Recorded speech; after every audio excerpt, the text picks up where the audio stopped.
Okay, right now over here it's 7:51 p.m. Pacific Standard Time on Thursday, 20th of August. Yes. Okay. So it's automatically recording. Thank you so much for taking the time to come to this interview. Now, recently, there has been circulated a recent interview of Guru Kripa Prabhu discussing his time near the end of Prabhupada's manifest pastimes, and also talking about initiation for the future in ISKCON and diksa and so on. And you know what's confusing about the whole thing is that everyone is giving a different opinion, and why it's hard to contest is because these devotees were there with Srila Prabhupada physically at that time.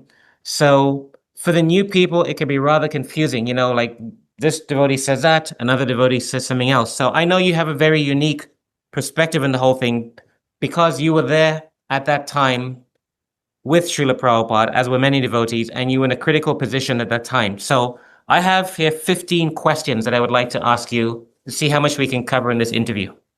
Okay, let's go ahead. Okay, the first question is, how did you become a devotee? Well, I was a teenager in Canada, in Quebec City, Canada, in 1967. And I had heard that there was one Swami who had gone to Montreal. And I believe in 1960, then or 68, I ended up going there with my parents to the Montreal Expo, and I saw Prabhupada leading a kirtan with different devotees. They had kartals, mridangas, and everything. So I personally had been practicing some kind of yoga and reading Indian texts in French. I was very interested in the Bhagavad Gita, and I was reading the 4 Vedas in French, not claiming I understood anything at that time, but I was fascinated by the wealth of knowledge coming from India. So when I first saw Srila Prabhupada in Montreal, it was fascinating to me, the kirtan. I was very attracted to the kirtan, and my parents tried to drag me away, and I snuck back to listen to the kirtan some more. So that was my first encounter with Prabhupada. And later on in 1969, there was a devotee who went to Quebec City in the park in front of a famous landmark called Chateau Frontenac, which is a big castle. And basically, he was having a kirtan in the park, and all kinds of young people, hippies, beatniks, and all kinds of people were participating. So I joined in. And after the kirtan, I went to speak with him. And he mentioned to me that he had met the Swamiji. That's how Prabhupada was known at the time. And he mentioned that he met Prabhupada for about 5 minutes. And Prabhupada told them that whoever you meet, tell them about Krishna, tell them to chant Hare Krishna, read Bhagavad Gita, and if you have arrangement, offer some prasadam, some fruits or something. So he was doing that in the park. He was cutting some fruits after the kirtan, giving fruits, offering it to Krishna. And everywhere we went, he was doing the same thing. Then he explained to me the chanting, and he gave me a set of beads, that he had an extra set of beads, and he mentioned you should go to Montreal, to the temple on Park Avenue, the old bowling alley, and go try to meet the Swamiji. So at that point in time, that summer in 69, I believe in late May, mid-May, I ended up hitchhiking all the way to Montreal and going to the temple.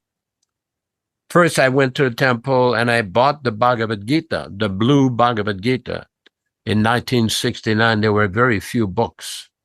There was the Yaśodā-nandana Dāsa, the Bhagavad Gita, little pamphlets like Who is Crazy, Teachings of Lord Chaitanya, the Peace Formula, the first 3 volumes of Bhagavatam. So I ended up getting the 1968 Bhagavad Gita, the abridged Bhagavad Gita. And I spent the whole night reading that, and I felt that this was the answer to all the questions I had for many, many years about who are you, what happens after death, who is God, what's in the higher planets, what's the kingdom of God, what's the process of reaching there. All of these questions were all answered. So I felt very, very enlivened. And I asked the devotees, because as part of my yoga practice, I used to have pictures of different deities on the wall in my room. I had pictures of Mahatma Gandhi. I even have a picture of Lord Chaitanya. I have no idea who he was. He had a picture of him dancing with a devotee with people behind him, and I had put it there. And when I went to the temple, I asked them, can I get one of these clothing that you have? They were wearing devotees. And they said, well, you have to be a devotee to wear this. I says, what do you have to do to be a devotee? So, well, you're going to have to shave your head, follow these principles.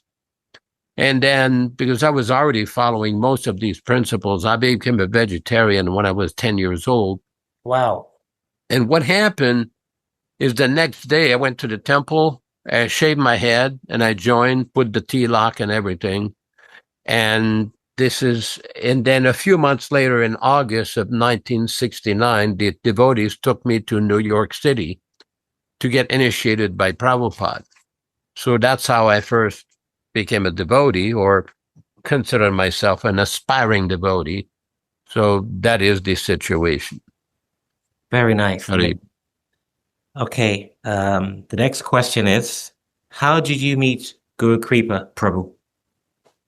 In 1970, I ended up going to the Philadelphia ISKCON temple, and Rupanuga Prabhu was there. And I spoke to him, and he suggested to me that I should go to the West Coast and go on Samkirtan with Vishnu Jan and the devotees there. He felt this would be very enlivening. So basically, I got on the thruway outside of Philadelphia and hitchhiked all the way to San Francisco. And I arrived there on the 5th of July, the day of Ratha Yatra, and I saw Prabhupada dancing. It was absolute, total ecstasy, seeing Prabhupada dancing with all the devotees. So afterwards, I went back to the temple, the San Francisco ISKCON temple on Frederick Street, and the first person I saw coming out of the Samkirtan van was Bhakta Greg. At that point, he was still Bhakta Greg, and I spoke to him. I still had a very thick French accent at the time. And I spoke to him, and he said, well, can you help me cleaning up the prasadam van? I said, sure, no problem. Let me put my bag down. And then I met him, and we talked, and he introduced me to Jayananda Madhavisa, and then he also introduced me to Gargamuni. Gargamuni says, oh, you want to do Samkirtan? Sure. Tomorrow morning, we have a van going to Los Angeles. You can come on the van, and when you get to LA, you can go on Samkirtan with Vishnu Jan on Hollywood Boulevard in downtown Los Angeles. So that's the first time I really met Guru Kripa. He was super enthusiastic and very hardworking. And so what happened, I went to LA in July of 1970. This was the month where the four sannyasis got sannyas, Madhavisa got sannyas, Devananda and Kartikeya, Prabhupada's personal servants, also got sannyas. Prabhupada formed the GBC at the time. It was a lot of activity in that month. Wow. So that's the first time I met Guru Kripa. And then afterwards, after a few months in LA in the fall of 1970, Kurandar arranged to send a few devotees, including my lowly self, to Salt Lake City, Utah, the Mormon city, to start a temple. So we went there. There was a devotee named Janardhan, another devotee, can't remember the name, but they went, we all went together, and we started to chant downtown, and we got promptly arrested by the police. They didn't know what to do with us. Shaven head and tilak in Salt Lake City in 1970 is like they thought we had fallen from Mars or something. So we ended up spending a couple hours in jail till Kurandar. We got hold of Kurandar, and he spoke to the mayor of the city. He says, why would you want to put people in jail who are singing the name of God in the street? And basically, he got us released, and we preached for a couple of months there. In an early spring of 1970, in late 1970, Kurandar, I ended up going back to LA, to Los Angeles, and Kurandar at the time mentioned that he wanted me to go to Berkeley, California, and become the interim temple president till they would get until such time as they would get a permanent temple president. So I went there, and then I linked up again with Bhakti at the time, soon to be Guru Kripa. And we would go on Sankirtan all over the Bay Area, San Francisco, San Jose, Oakland, Berkeley, very often to Berkeley, and different devotees at the time like Mugendra and, Hari Vasar and numerous devotees would join on Sankirtan. And it was super exciting, super inspiring what all these, Guru Kripa would lead the kirtan. And he had so much energy with his playing the kartals and chanting that so many people would assemble there. So, and then we ended up several times going on Sankirtan with Jayananda in San Francisco. This was also an amazing experience to deal with Jayananda. So basically that's how we got involved with Guru Kripa. And then what happened in 1971, a couple of months later, Keshava suggested to us to go to India to be with Srila Prabhupada, because after July of 1970, in early August of 1970, Srila Prabhupada went to India. He went to Hawaii, then Tokyo, then he ended up in India, where he started a very big preaching program in India. His major preaching program in India started at that time. So in 1971, in the summer, we went to India, Guru Kripa and myself, and basically was just he stayed in Bombay for a while, and I went to Calcutta. So basically, a few months later, we ended up teaming together, and we ended up going to Ranchi, Bihar, to do some life membership work. Because at that time, we heard that Prabhupada was in the process of acquiring some land for a temple in Vrindavan. Right. So we would go to these various influential members of society, wealthy people, and request them to become life members and send the donations for the future construction of the temple. So what happened is basically by 1972 in the summer, we ended up going from Calcutta to Bangalore. So we were the first devotee to go to Bangalore. At that time, the state was called Mysore. Now it's Karnataka. At that time, it was Mysore. And we had a whole bunch of books. And we started to make life members, collecting for the Krishna-Balaram temple. And we would arrange programs and all kinds of activities. So that's how basically I got involved with Guru Kripa in the beginning. I see. But interestingly, what happened, because this is really the answer to your third question, we ended up first going to Bangalore, then we went for a trip to Mysore, then we ended up to go to Mangalore in western Karnataka or western Mysore, and we ended up in Udupi for Janmashtami in 1972.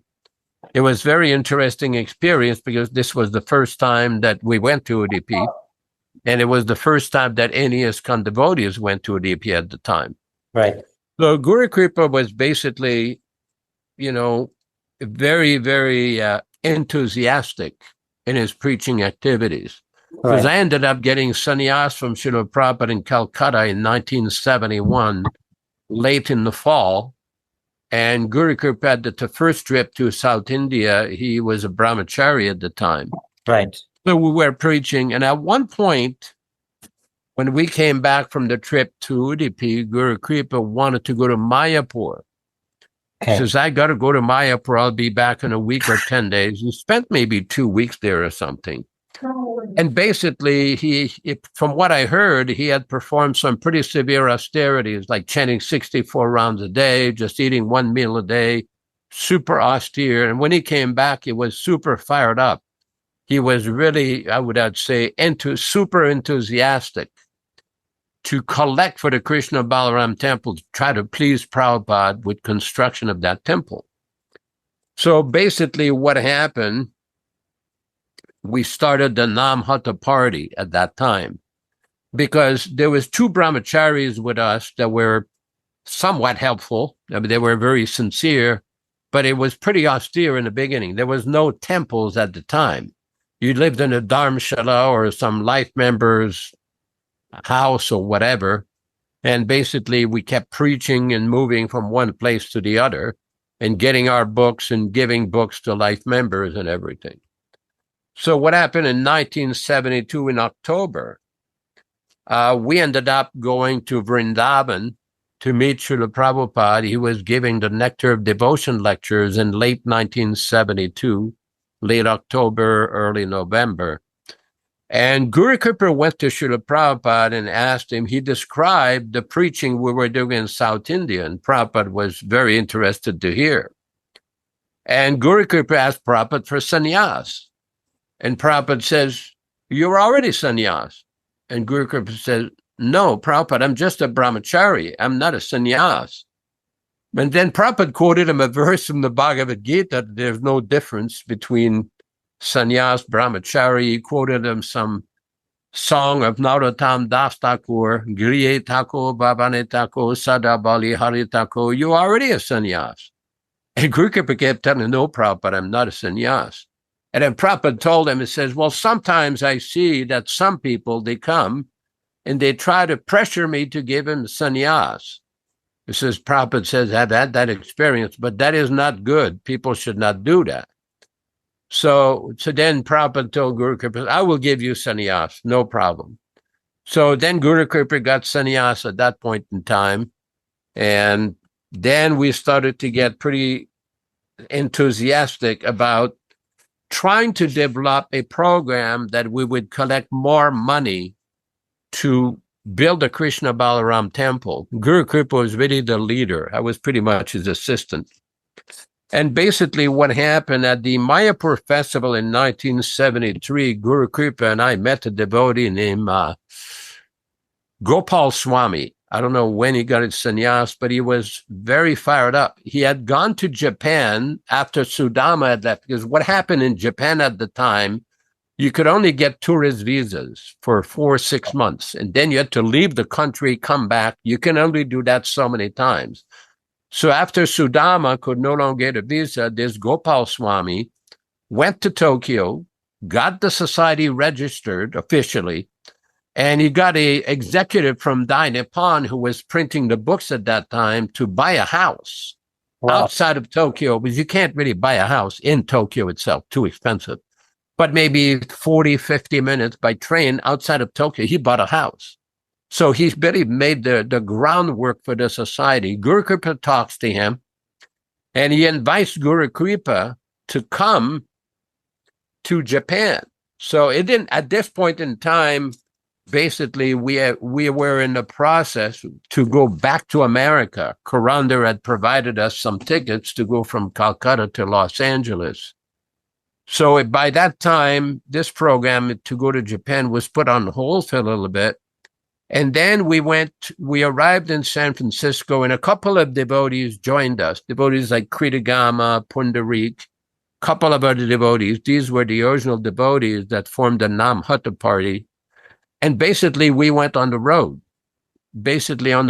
all the way from San Francisco, all the way to central USA, northeast USA. And we were collecting little sticks of incense, little magazines, just asking people for donations.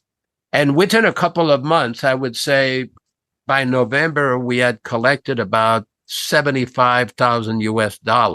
Wow. So what happened, we ended up in Miami, which was not a whole lot of money, but for that period in time, it was considered substantial. I mean, we were working 7 days a week, like 10, 12 hours a day. Yeah. We had a van, and we were cooking in a van, and basically Guru Kripa was supervising everything, the next destination. So we were like super enthusiastic, again, for this mission of the Krishna-Balaram temple. So we ended up in Miami, Florida in December, mid-December, late December, 1973, and we got a phone call from Corrandar telling us that it would not be a good idea for us to return to India, because Prabhupada had written us a letter dated 25th of December, 1973, and told us basically that, There's no need for you to take outside instruction. Just follow my direction and everything.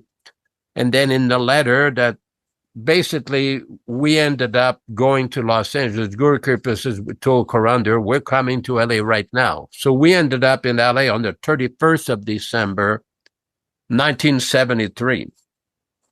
And when we first came to the door of Prabhupada's apartment, Prabhupada came to the door and says, oh, it's you two. Come on in. Come on in. So then Prabhupada says, I've heard a lot about you too. And Guru Kripa had got a cashier's check from Prabhupada. I think it was either $65,000 or $70,000. And he paid his obeisance and put the check right in front of Prabhupada. Prabhupada looked at the check and Prabhupada says, I've heard a lot about you two. They all complained to me. Wow. So many of the temple present GBC, they complain to me. They come to our zones and they don't give us the money.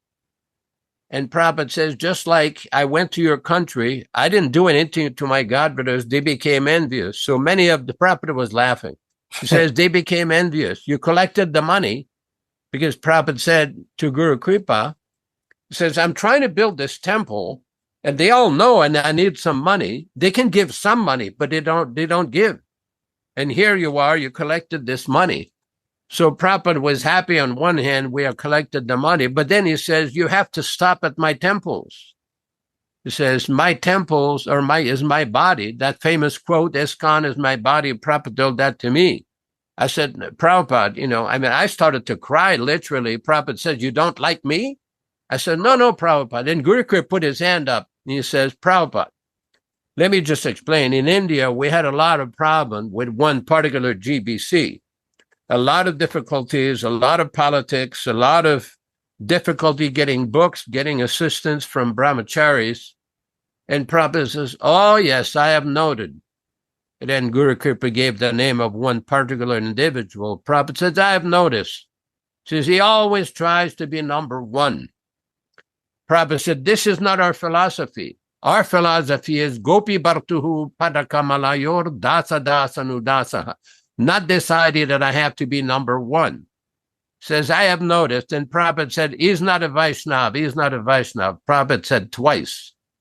Wow. And then Prabhupada said, but from now on, if he told Guru Kripa, you can become my personal Samkirtan party. Whatever you collect, you can deposit directly into my account.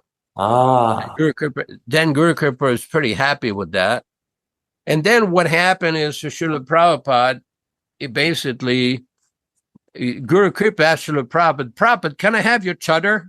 Prabhupada took his chadar right from his back and gave him his own chadar. Wow, what? So then I asked Prabhupada, well, can I get something too? Prabhupada laughed at me. He says, oh, you become envious now? You want something? I said, Prabhupada, I'm always desirous of your mercy. It's not envious. I just want your mercy. Prabhupada, you come tomorrow morning, I'll give you something. And then what happened is Guru Kripa leaned over to Prabhupada. He says, Prabhupada, I'll get that for Krishna-Balaram temple built for you. I'll get it done. And I leaned over to Guru Kripa and says, what did you just say? So that was the beginning of basically of the form. Although the Nama Hatta party had gone on for several months, this is when the real push, the real thrust to get the Krishna-Balaram temple built. I want to ask you something. A couple months later, I'm sorry to interject. I know, well, we've covered a few of the questions kind of informally already. So this Nama Hatta party that was started, what was the name of it? Was there an official name to the Nama Hatta party? No, it was just Nama Hatta party. That's all it was. So you would go to people's homes, you just travel everywhere? No, at that point in time, in India, we would go to people's homes and make life members and get donations. Right. Just like, for example, in Bangalore, somewhere or other, Guru Kripa met one of the big Vaishnavas of the Rupanuga Sampradaya who had the dealership for Mercedes-Benz for the whole of South India. Wow. And he preached to him, and the man ended up giving something like 12 or 15,000 rupees, which basically was unheard at the time because the life membership was 1,000 rupees or so. So this was a substantial donation, and we kept getting more donations from many people. But to take it to the next level, that's why we came back to America in 1973. And at the end, after that meeting with Srila Prabhupada, when we went to Mayapur in 1974, Guru Kripa met this Gopal Swami again. And they ended up going to Tokyo. We ended up going to Tokyo. And Gopal Swami took Guru Kripa to all the main spots in Tokyo, Shinjuku, Ginza. There are certain major spots, big train stations where there's literally hundreds of thousands of people, sometimes millions of people every day that goes through there. So then he took him out, and there was two devotees named Arjuna and Tamopaha. They basically were very expert collectors and book distributors. And they went out and they learned a few Japanese phrases to approach people to request them for donations. Because in Japan, if you have a shaven head, they consider you're a monk. They call it bosan. So then he showed Guru Kripa, these two devotees showed Guru Kripa how we could collect. And then Guru Kripa really put into motion, because we got a couple more devotees to come with us. And Guru Kripa organized the whole Sankirtan in various locations in Japan, like Tokyo, Osaka, and so many other places, but mainly around Tokyo. And then it really took off. Some way or other, by Krishna's mercy, the donations were really, really increasing. That was like within a couple of years. I was there between 1974 and part of 1975. In mid-1975, I ended up going to South India with Mahamsa Swami and Yaśodā-nandana to help with the preaching there. And Guru Kripa stayed there because we built the Krishna-Balaram temple, and Guru Kripa ended up getting part of the 2 towers in Bombay, part of the long wall in Mayapur, part of the money for Kurukshetra. It was a couple of $1 million, basically. So this is serious. And this is hardcore. So there's no doubt about it. He and your good self have engaged in substantial service in terms of being instrumental to build Prabhupada's temples in India. Yeah. Yes. Amazing. He basically developed that whole program. Personally, I probably would have never left South India in 1973. I was very, content to preach there. But in order to get these projects done for Prabhupada, it needed more money and more access to places we could get money. That's why we ended up in America in 1973, in Japan in 74, 75, and Guru Kripa stayed there till 1977, literally. Oh, okay. All right. That covers basically the third, the fourth, and the fifth questions. Just moving on to the sixth question, the main meat of the thing. What happened in 1977 in Vrindavan in the last few months of Srila Prabhupada's physical presence? Srila Prabhupada had gone to Rishikesh from Bombay at the foothill of the Himalayas. And on the 17th of May 1977, Prabhupada came to Vrindavan, because we got a phone call there that Prabhupada was coming to Vrindavan, that he might die in Vrindavan. So we were pretty shocked. And basically, soon after coming to Vrindavan, Srila Prabhupada made a request that all the GBCs should come to Vrindavan and meet with Srila Prabhupada and discuss with him issues with property, management of the society, make a will for Prabhupada, like that. So I personally had the opportunity for almost 10 days or 2 weeks to massage Prabhupada at night in mid-May of 1977. At that point, I was involved in the Gurukula. What happened is in 1976, after we went to Chandigarh, I was involved with a few brahmacharis in my party from South India. And I was helping with a deity worship. I was chanting Brahma Samhita near the deity room. And the Prabhupada's room is very close to the back of the deity room. So then somebody came to the deity room and said, Prabhupada wants you to go see him right now. And I thought I was going to get severely chastised. I didn't know what this was about. I'd been chanting Brahma Samhita. And basically, when I went to Prabhupada's room, paid my obeisance, Prabhupada, was that you that was chanting Brahma Samhita? I said, yes, Srila Prabhupada. He says, oh, very nice.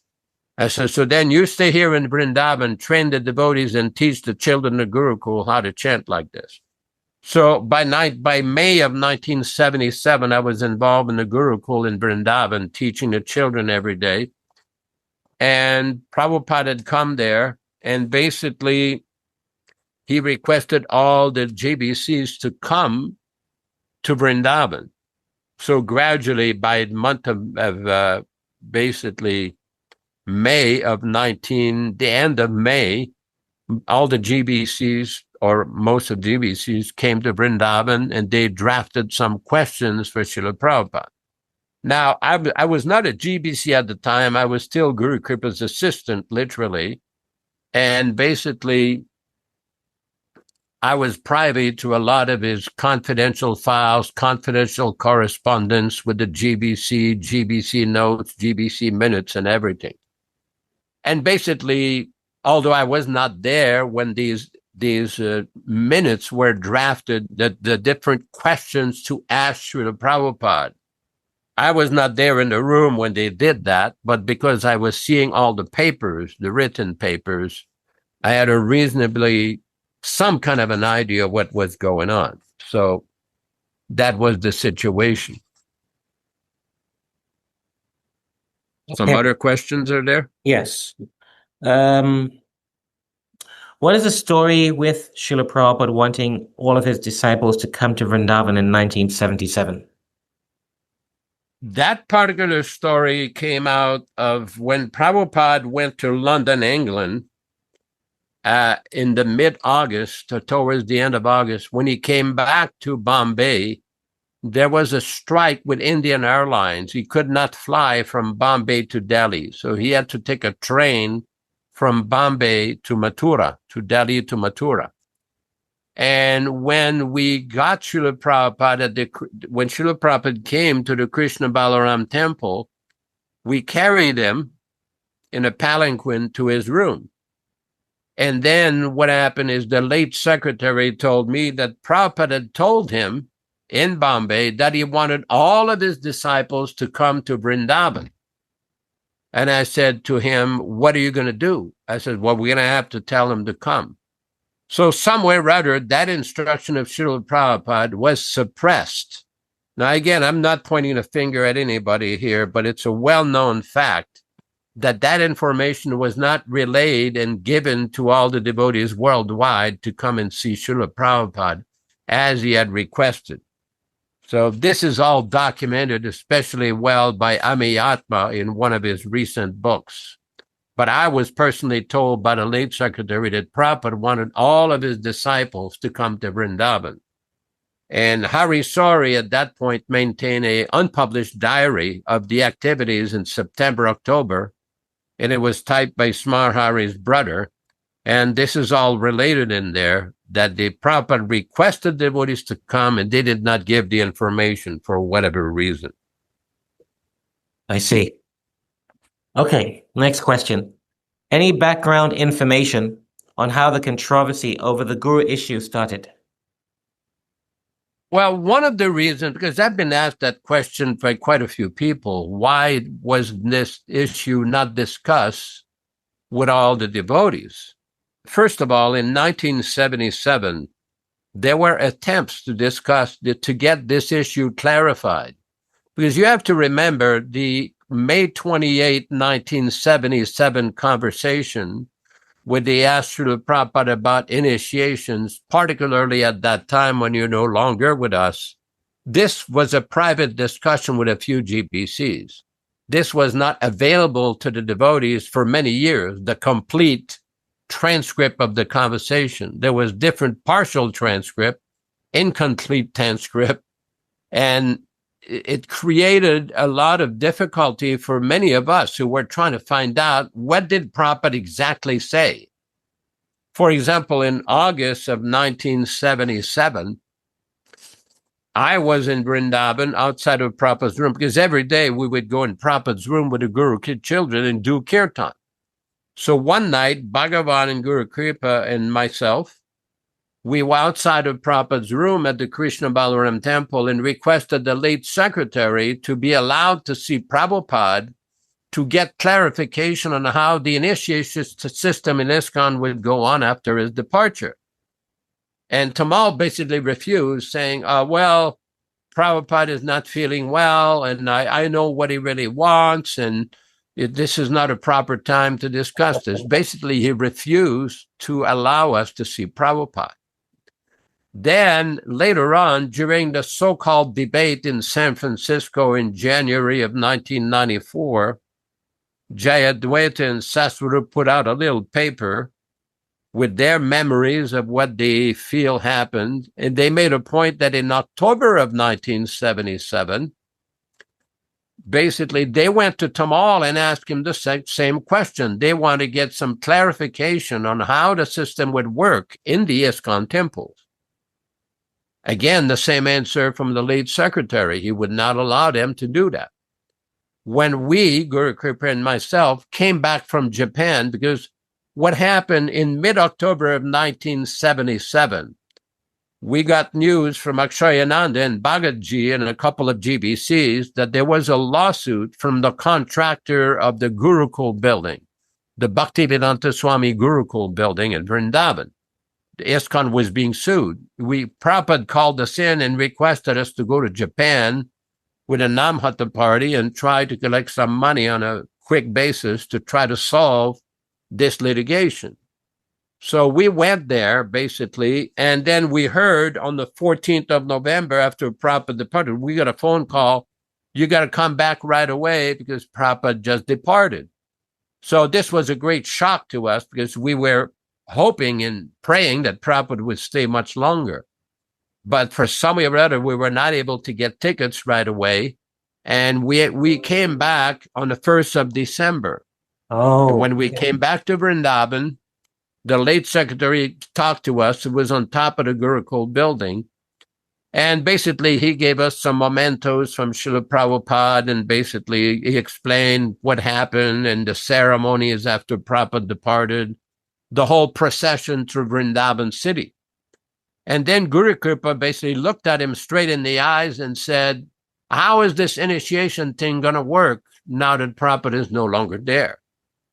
Again, the same question, same answer from Tamal. Well, we don't know yet, and the GBC is going to discuss this. And he was being very evasive because my personal recollection from Tamal, after the July 9th letter came out, I was the first devotee that saw the letter. Tamal showed me the letter. And I asked him, what does this mean? He says, well, Prabhupada has nominated some Ritviks to initiate on his behalf. And I said, what about after Prabhupada departs? And Tamal said, there'll be Ritviks. It's all on tape. Of course, later on, Tamal denied this. But the reality is, where are those tapes? Because Gauridas Pandit, a couple days earlier, before the 7th of July conversation, heard Prabhupada say, and he was recording it on the tape recorder, that tomorrow I will nominate some Ritviks who will initiate on my behalf after I depart. There's testimony from Gauridas Pandit like that. And personally, I wrote that statement of Tamal in my diary. So, of course, Tamal denies it. But the problem with all of this is, where are these missing tapes? Because there's a lot of devotees who have studied this issue. Basically, for example, the late secretary kept a diary. In London, England, there's no record of conversations with Srila Prabhupada, but yet, in the late secretary's diary, there is reference to all kinds of conversations with Prabhupada. Why were they not recorded? Oh, we have a conversation on July 7th where 9 names are given. And the letter 2 days later on July 9th were 11 names. Now, I'm not suggesting that the other 2 names were not bona fide. That's Prabhupada signed that letter. It's fine. Why is it that there is no recorded conversation where these 2 names are mentioned?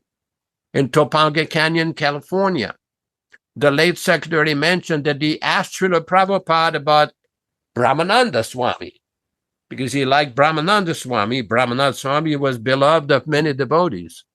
Personally, I was initiated through his grace. He got me recommended to Srila Prabhupada. Then supposedly Tamal replied, no, not now. He has to be reformed, or some reference to him later on could become added to the list. Okay, where's the recording of that conversation? In other words, there's a lot of references to different conversations with Srila Prabhupada, and nobody can provide authenticated recordings of these conversations. If somebody said, well, we couldn't record everything, my question is, why not? These were very important topics and conversations. Very important. Wow. This is mind-blowing to think like we could potentially have like maybe a good few hundred hours of really critical bits of information that's missing, and that would just set things right in the movement, because a lot of people are speculating or misleading other devotees. You sort of answered my 9th question before I asked it, but I want to go on to the 10th question, which is, what was Guru Kripa's connection and involvement with Bhakti Vaibhav Puri Maharaj?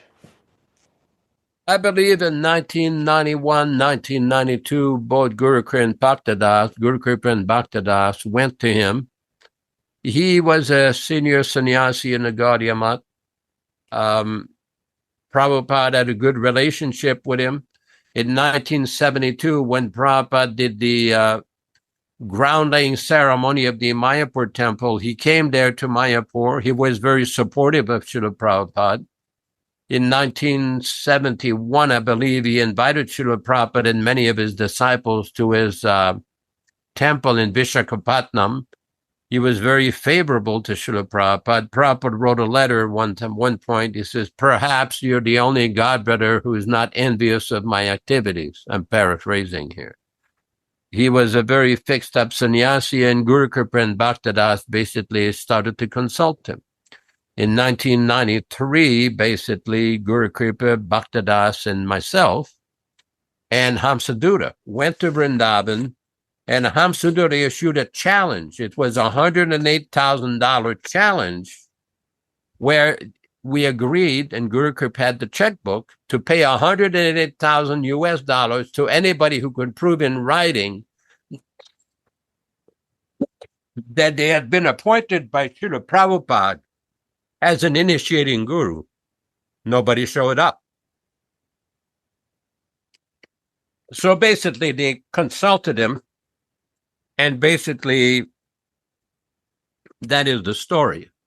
My basic point and personal feeling about this, it's not just regard to Puri Maharaj, it's many of the other advisors that senior godbrothers have consulted over the years.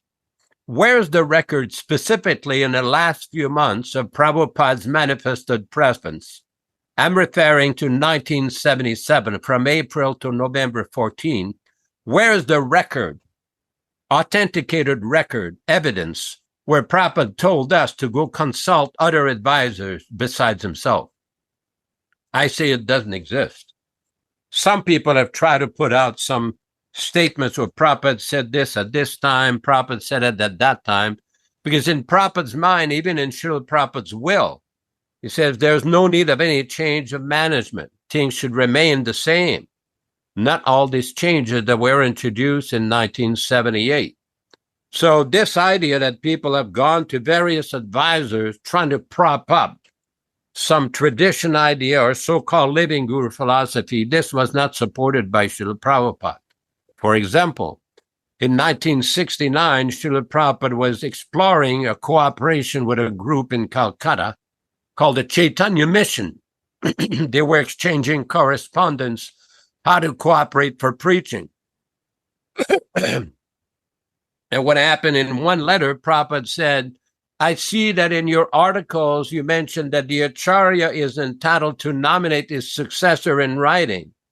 He says, but we do not find any record of our Guru Maharaj appointing any Acharya after him.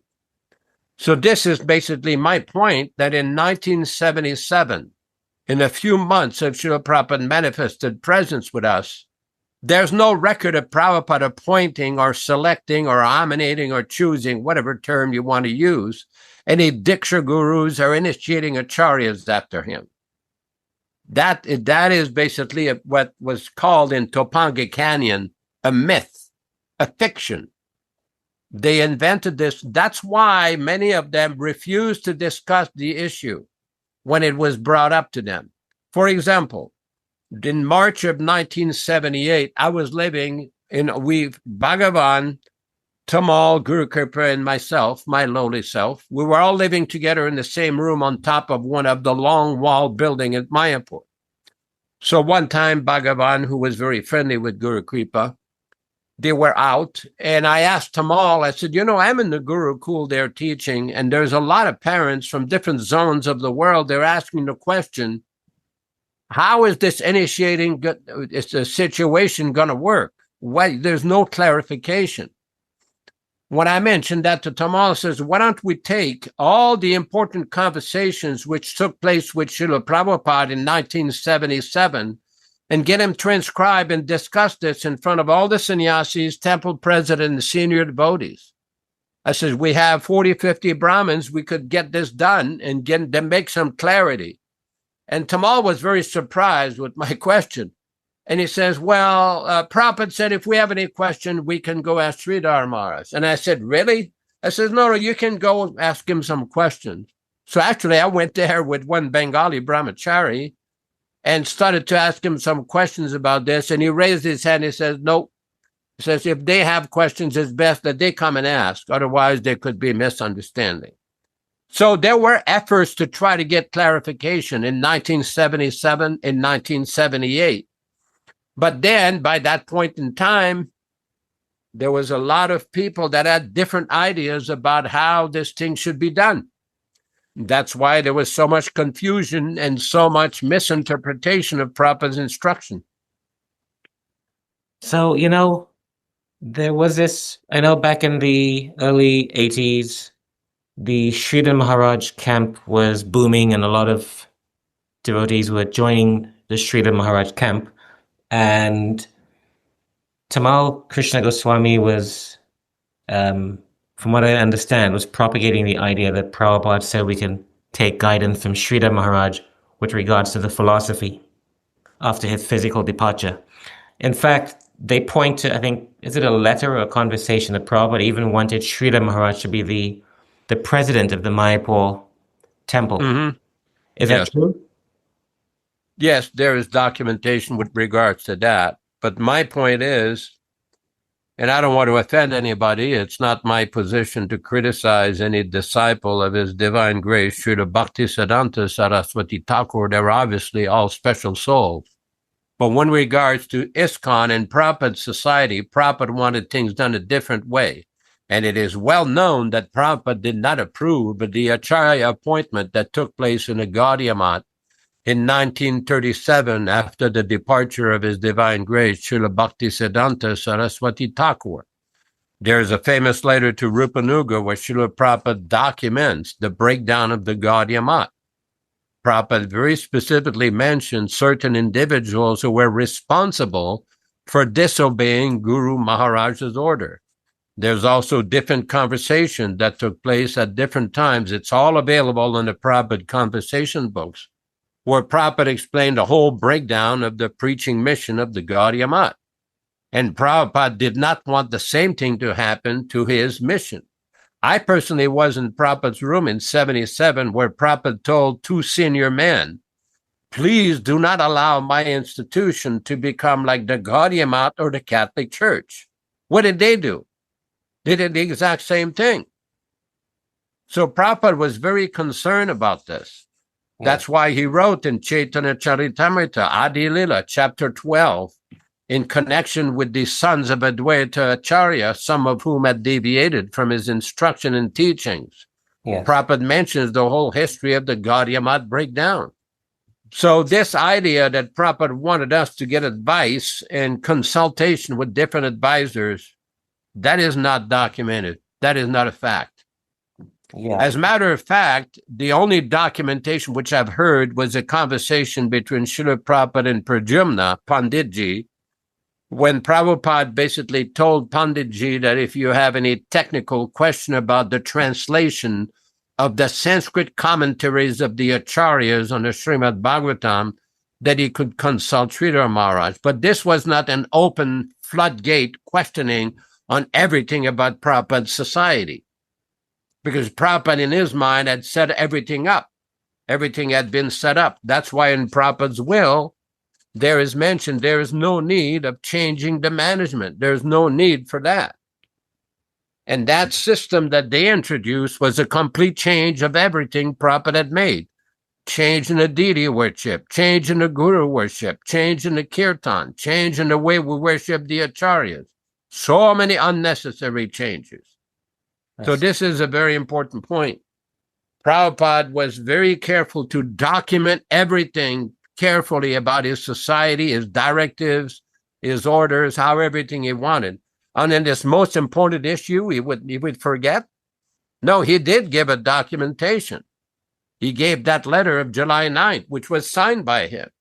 And when people say, well, the letter was written by Tamal, it doesn't count. Well, it was signed by Prabhupada. Yeah. You know, when Prabhupada created the BBT, that document was drafted by a lawyer in Los Angeles. Prabhupada signed it. Yeah. There's many letters that were in the Prabhupada letter books of directives to the society, like the topmost urgency letter in 1974. This was dictated by Prabhupada's secretary. In 1975, Brahmananda sent a letter that he signed on behalf of Prabhupada about not going to the Gaudiya Math, not buying their books, not going to their temples. Prabhupada didn't directly to sign it. It was a directive that Prabhupada dictated to his secretary, and it was accepted as Prabhupada's order. Yes. That letter was Prabhupada's words, and it was never amended. It was never changed. It was never altered. My question is, where is the other letter that people claim that they were appointed? What is this idea that they were appointed as Prabhupada's successors? Yeah. Where is this evidence? A few days later, after that letter of July 9th was issued, there was a conversation about Hamsaduta, who had been preaching in Sri Lanka. And Prabhupada said, continue to become a Ritvik and act on my charge. And the next major conversation that took place was on the 18th of October, when Srila Prabhupada mentions the word deputy. I've deputed my disciple. Some deputies is there. His name was on the list. What list is he talking about? The July 9th letter. So this is a very important point. There's no record in 1977, in the last few months of Prabhupada's departure, prior to Prabhupada's departure, specifically from April 22nd, 1977 till November 14th, 1977, where Prabhupada ever issued an order for any of these original 11 or any devotee to become an initiating guru or diksha guru. It doesn't exist. As a matter of fact, if you carefully study the Topanga Canyon conversation on December 3rd, 1980, from Topanga Canyon, California, where the late secretary admits that there's no evidence for this guru appointment. He says it's a myth, M-Y-T-H. And on the basis of false propaganda, they propagated this. Now, things can be corrected. There's always room for correction. But it seems that the disease has become like an epidemic. Now they vote them in. A rubber stamp. It's like a Mahabhagavat factory, a Paramahamsa assembly line. You rubber stamp them. This was not Prabhupada's teachings. Yes. Hare Krishna. I think, just a quick comment on my end. There's a letter to Rupanuga Prabhu in 1974.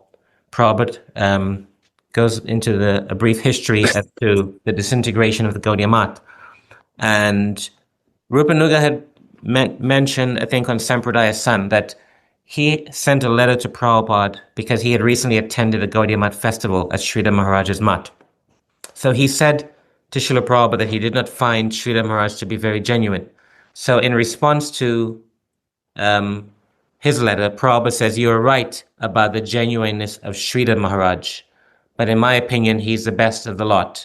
At least he follows the regulative principles. And then Prabhupada talks about the breakup of the Gaudiya Math, and he attributes the cause of that due to Sridhar Maharaj and a few other gentlemen as having unauthorizedly appointed Ananta Vasudev as a sole acharya to Bhaktisiddhanta. Now, Prabhupada, of course, always showed the Vaishnava etiquette of offering formal respect to his godbrothers, but I think a lot of devotees have problems with separating in their mind. There's a difference between following a Vaishnava etiquette and respecting Prabhupada's godbrothers and being philosophically chaste to Srila Prabhupada's teachings and not making unnecessary compromises, you know? It seems a lot of devotees have problems with that. And they think that just because Prabhupada said some faint praise of his godbrothers on certain occasions, that it was some sort of endorsement to the teachings that they were preaching, you know? So, yes. Okay, my next question. Bhakti Vaibhav Puri Swami has candidly admitted Srila Prabhupada's setup for Ritvik deputies in his physical aftermath. Then in another interview, he laughed at the concept of Ritvik post-samadhi. Why such conflicting views from one person? Well, let me just say this. Again, I don't want to criticize any disciple of Srila Bhaktisiddhanta Saraswati Thakur. Prabhupada set up ISKCON in a very unique way.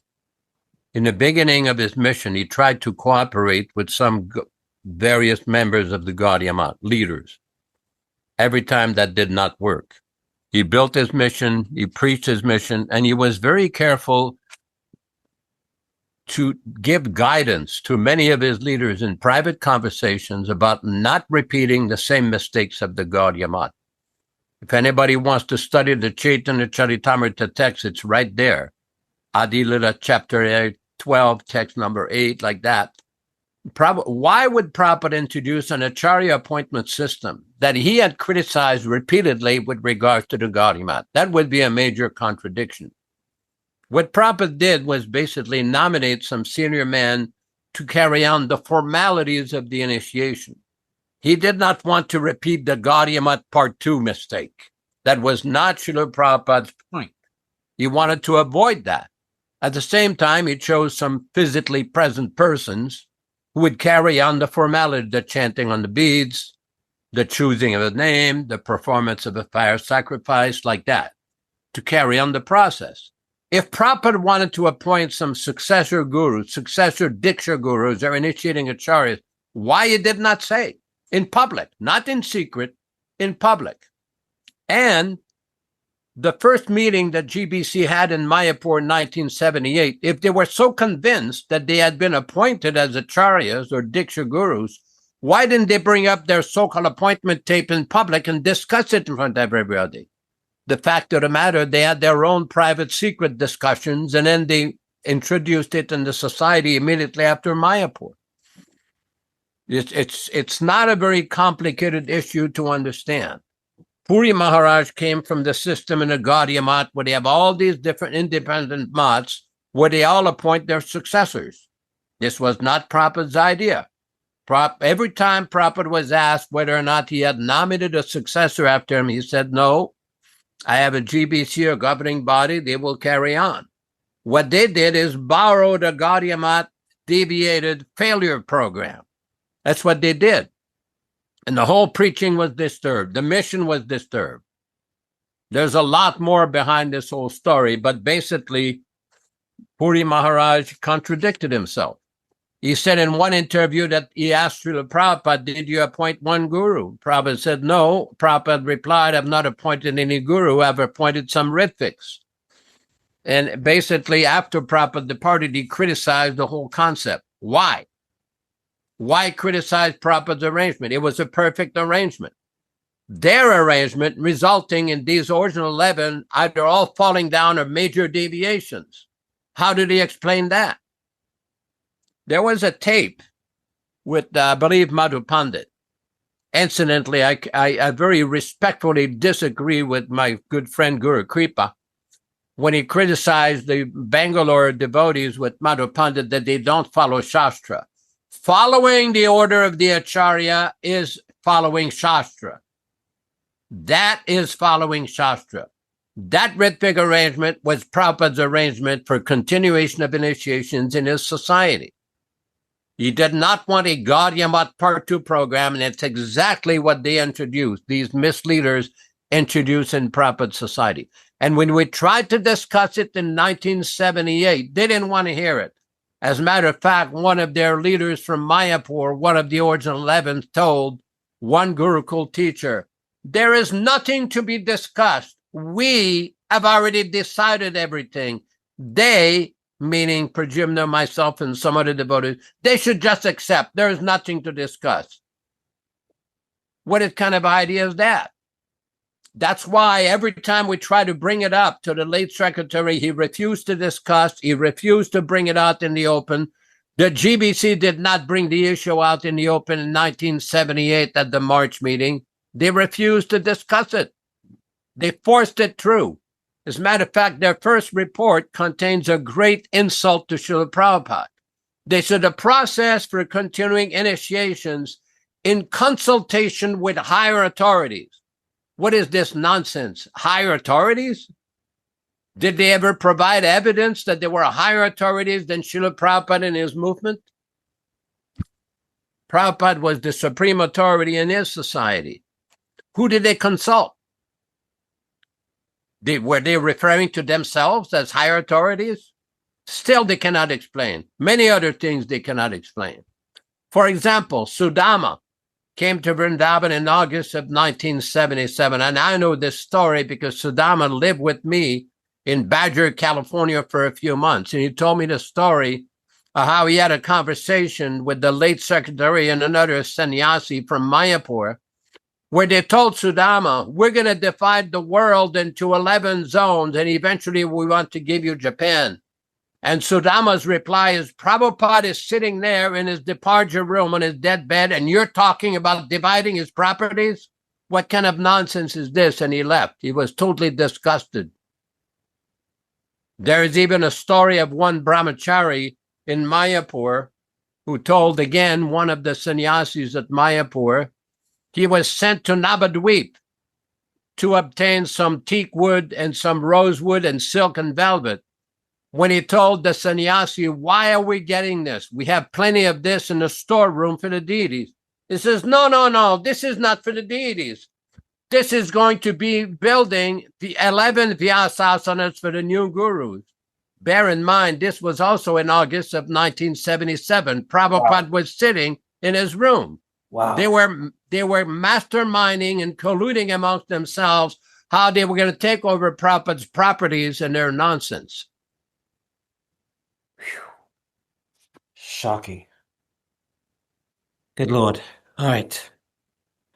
The next question. Guru Kripa has himself made contradictory statements on Ritvik. Why so much switching back and forth? And like most of Srila Prabhupada's disciples, why so much stiff opposition to the July 9th policy document?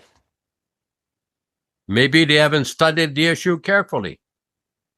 Maybe they should go back and study the issue in more detail. Again, my challenge to all these devotees, including my friend Guru Kripa, provide us the evidence where Prabhupada gave the order for any of them to be a regular guru, to be a diksha guru. Where's the evidence? In 1977, specifically in 1977, where's that evidence? They can't produce it. It doesn't exist. When Prabhupada said on the 18th of October his name was on the list, he was referring to the list given on the July 9th letter. He used the word deputy in 5 different grammatical combinations because he was trying to make a point that my disciples are my representative deputies. If Prabhupada wanted to appoint, or if they claim, as they claim, he already had appointed 11 Diksha Gurus, why wouldn't Prabhupada directly say? As a matter of fact, the last known available conversation on this issue on the 2nd of November, when a group of Indian gentlemen came to Prabhupada and asked him whether he was going to appoint an Indian to be the successor, and Prabhupada told them, all of them will take the legacy. If you follow, you can also take the legacy. Prabhupada could have said, I've already appointed 11 acharyas. He didn't say that. This was another misrepresentation of Prabhupada's statements. Why people misunderstand? First, they should study the issue and what is their real motive behind this. Why they insisted on putting Vyasasanas and pictures on the altars and these Pada Squad titles in Prabhupada's temples. Why? This is, again, the big disease. Here's the example. When Prabhupada was writing poetry in the late 1950s about the breakdown of the Gaudiya, there was one poetry where he was complaining how the mission has been divided into many branches, and the tigress of Pratishta has contributed to this. Same disease in our movement. The same disease. That's why they insisted. The big seats, the big title, the big puja, the picture on the altar. That's the disease. Why they could not do as Prabhupada told them to do. Why they refused to discuss. They're still refusing to discuss. Now it's become a multi-million-dollar business. The Paramamsa Assembly 9, rubber stamp, get a vote. Get an election, get a vote. And some of them say, oh, no, it's not a vote, Yaśodā. It's just the blessings of the Brahmins, the blessing of the devotees. Then write in your own report, right from the beginning, you say, by the votes of the GBC. Where did Prabhupada ever teach this? The first report in 1978 they had was a complete fabrication. They wrote in there that you put on the uniform of the guru and it's going to tell you what to do. What is this nonsense? What is this idea? Put on the uniform of the guru, it's going to tell you what to do. Prabhupada didn't teach this. This is not what Prabhupada taught. That was the system to keep ISKCON united. But their idea, by 1981, almost 80 to 85% of Prabhupada's original disciples were driven out or discouraged out or kicked out. Yeah.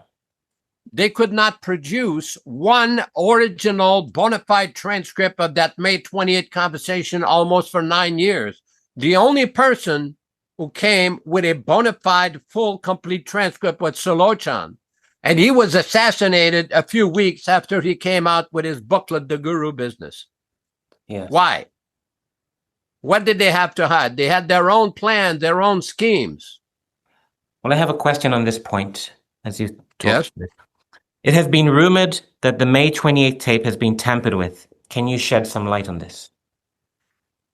Well, at one point, Badri Narayana, the GBC from San Diego, requested Brigendra in L.A. to get the May 28th temple analyzed, the May 28th conversation tape analyzed, audio tape. Now, the report came back, and there was something in that report that this tape in its current stage is suggestive of falsification.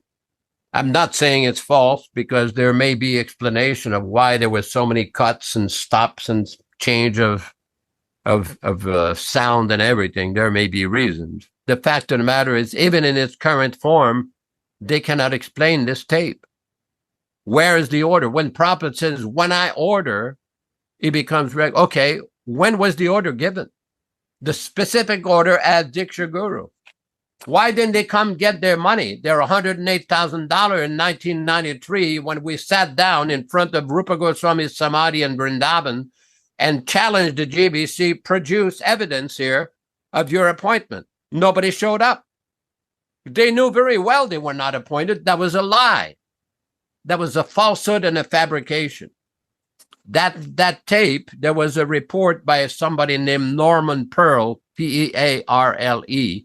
He was an audio expert that used to testify in courts and everything. So basically, it's available, I believe, on the internet. I can send it to you if you want. Yeah. But basically, that's not the main issue. The main issue is they never followed Prabhupada's instruction. That's why there are so many divisions, so much nonsense, and so many deviations. Yes. Okay, the next question. Srila Prabhupada could see past, present, and future. He could obviously see that many devotees would contest the Ritvik system after his departure. Why put only the word henceforward and not elaborate on it, such as henceforward after my physical departure, this system will continue? Again, where is the evidence for discontinue it? When did Prabhupada say to stop the system? When did Prabhupada ever appoint, nominate, or choose or give an order with any of these original 11 or anybody to become a Diksha Guru. Now, they present the letter from Tushta Krishna in 1975. Then why did you go ask him a question in 1977? If you claim that you already had an open order to become Diksha Guru and Acharya, why did you go and ask Prabhupada the question? The fact is that Prabhupada had not given a specific order to any individual in his society to take that position. As a matter of fact, when Gopal Krishna in Hawaii brought up this point that some disciples were already claiming to be gurus in his presence, Prabhupada objected. Kirtananda was already putting as early as 1971 that he was a Shiksha Guru of New Vrindavan. Amsaduta had put his picture, not he, but his followers had put his picture on the steps of Prabhupada's Vyasasana in Germany. Prabhupada didn't like it. The late secretary tried to take over the whole movement and kick out every householder, man, woman, and child out of the Prabhupada's temples in 1976. Prabhupada banished him to China. So in other words, Prabhupada could see the tendency of some disciples to basically become premature gurus. Prabhupada gave instruction. All we have to do is follow it. They had some other ideas. Some of them had some other ideas. They misinterpreted Prabhupada's statement. That's why there was so much secrecy, politics, and backlash and threats. After Prabhupada departed, there were death threats, threats of assassination, threats of beating, because we were discussing this issue. We wanted to know what did Prabhupada exactly, because many devotees asked, well, why wasn't this issue not discussed? Because they kept the hidden conversation. Prabhupada's will was not in the open. The exact text of the conversation was not available. It was not discussed in public in 1978. It was assumed. They made their own decision amongst themselves, just like they made a decision they were going to divide the world into 11 zones or build 11 Vyasasanas in Prabhupada's temples. Prabhupada already given the order. Where's the need for so many other clarification? We tried to get more clarification. The late secretary prevented it at every stage, several times. I see. Okay, my last question is a Ritvik system intended to last for another 9,500 years or until another self-effulgent Acharya manifests himself? Well, the difficulty with ISKCON, the way it's set up now, even if the self-effulgent Acharya comes, he's going to need a vote, a rubber stamp. How's that going to work? Who's going to accept them? They have a system that is full of contradictions, and basically it's not workable. It's not according to Prabhupada's instruction.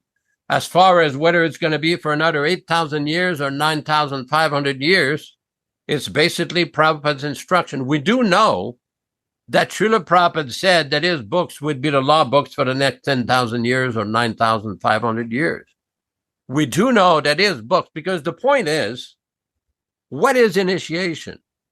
Prabhupada mentions in the Chaitanya Charitamrita, for example, in Madhya Lila, chapter 1, text 111, Diksha actually means initiating a disciple with transcendental knowledge by which he becomes freed from all material contamination. For those who think that Diksha means just throwing some bananas into the fire, maybe they should take a course 101 on what is the meaning of Diksha from Srila Prabhupada. Prabhupada explains in the Nectar of the Instruction, text number 5, Divyam Jnanam Yaśodā-nandana Kuryat Papasya Sankshayam Tasmad Dikdeshi Saproktan Deshikes Tatvako Videi.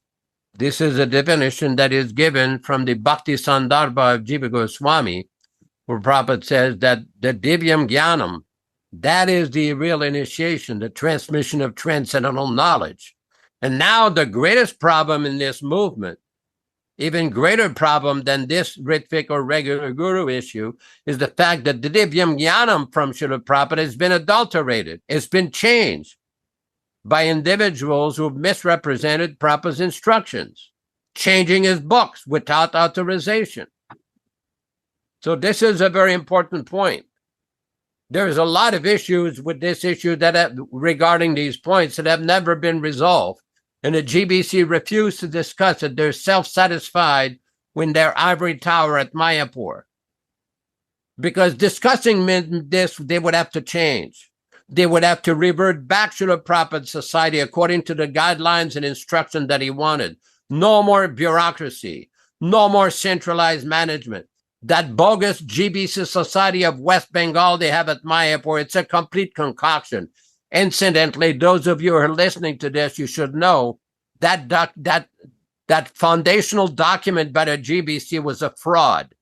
They forged the signature of one of the devotees. And I know I have the evidence. Complete nonsense. Prabhupada never gave instruction to the GBC to start their own separate society. That is complete nonsense. Now, the Krishna consciousness movement will go on for another 9,500 years. Whether that current society is going to last in its current format, that's debatable. And that will be discussed in further sections of these recordings with Dr. Brandon, our investigating journalist. Yes, thank you very much. Thank you. Greatly appreciate all the questions. Thank you. Really appreciate it. We welcome any comments, admonishment, chastisements are welcome too. And for my friend Guru Kripa, when we give initiation, we just don't put beads in front of Prabhupada and tell them to go away. We train them. We make them wait for 6 months. They have to practice. They have to chant. They have to render service. They have to do some Samkirtan, some book distribution, the same program that Prabhupada used to have for all the devotees, called Purascharya, the preparatory activities before initiation. And ISKCON Bangalore does follow Shastra. They do follow Prabhupada's instruction. And that system of Ritvik is perfectly according to Prabhupada's instruction and Prabhupada's order. Hare Krishna. Hare Krishna. Thank you very much. We will be discussing other related issue very soon. Hare Krishna. Hari Bol, Hari Bol.